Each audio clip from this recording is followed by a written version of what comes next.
There is no name in English literature that strikes more terror into the heart of a middle schooler than that of William Shakespeare.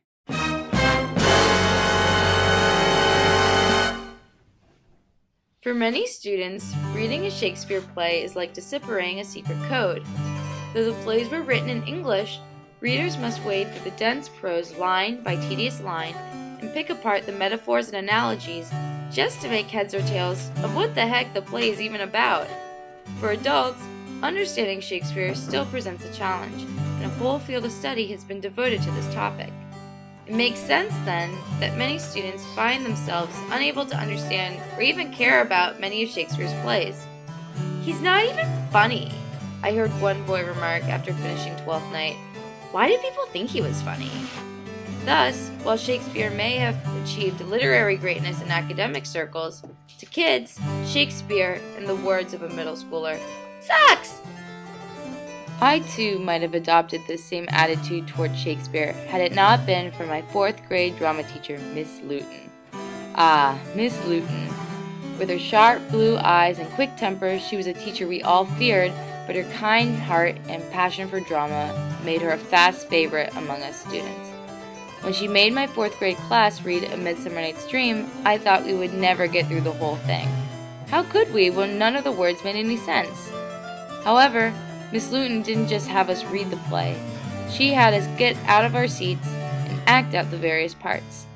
While being forced to troop up to the front of the room was not something my stage-frightened 10-year-old self necessarily looked forward to, physically seeing the love triangles and quarrels and dilemmas of the play enacted before my eyes allowed me to connect more deeply with the characters and understand not just the conflicts, but also the humor of their story. Yet, it was the chance to perform Oberon in front of a live audience on a replica Shakespearean-era stage that truly awoke my love for Shakespeare. Miss Luton arranged for our class to participate in the Folger Library's annual Children's Shakespeare Festival, where students from different metropolitan area schools choose a scene from a Shakespeare play and perform it at the Folger for friends, family members, and a presiding Queen Elizabeth. I, along with my classmates, was excited when Miss Luton gave us the news about our eminent performance.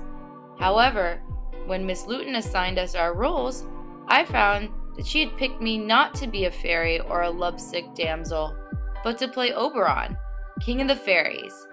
At first, I was skeptical. I was playing a boy's part? I thought to myself. How am I supposed to do that? Yet, as rehearsals got underway, I found that I actually liked my part. Soon, I didn't want to simply play the part of Oberon. I wanted to be Oberon. I even got a bowl cut so I would look more like a boy. The actual day of the performance I remember only as a blur. I couldn't tell you what scenes other schools performed before us, nor what we did after all the performances were over. Yet, I will always carry with me the memory of stepping out onto that thrust stage with the rest of my classmates, standing underneath the hot lights in my homemade t-shirt and cape from last year's Halloween costume, and delivering my first line with the greatest amount of power and authority I could muster. "Ill met by moonlight, proud Titania," I sneered. That was the day reading Shakespeare no longer seemed boring or dull.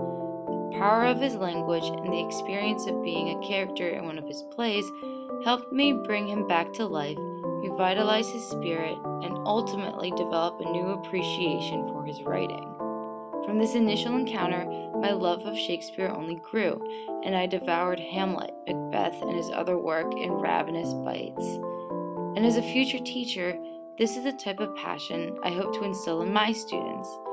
If I learned anything from my time in Miss Luton's classroom or from my performance on the Folger stage, it was to really understand words, especially those as daunting as Shakespeare's. One must live them.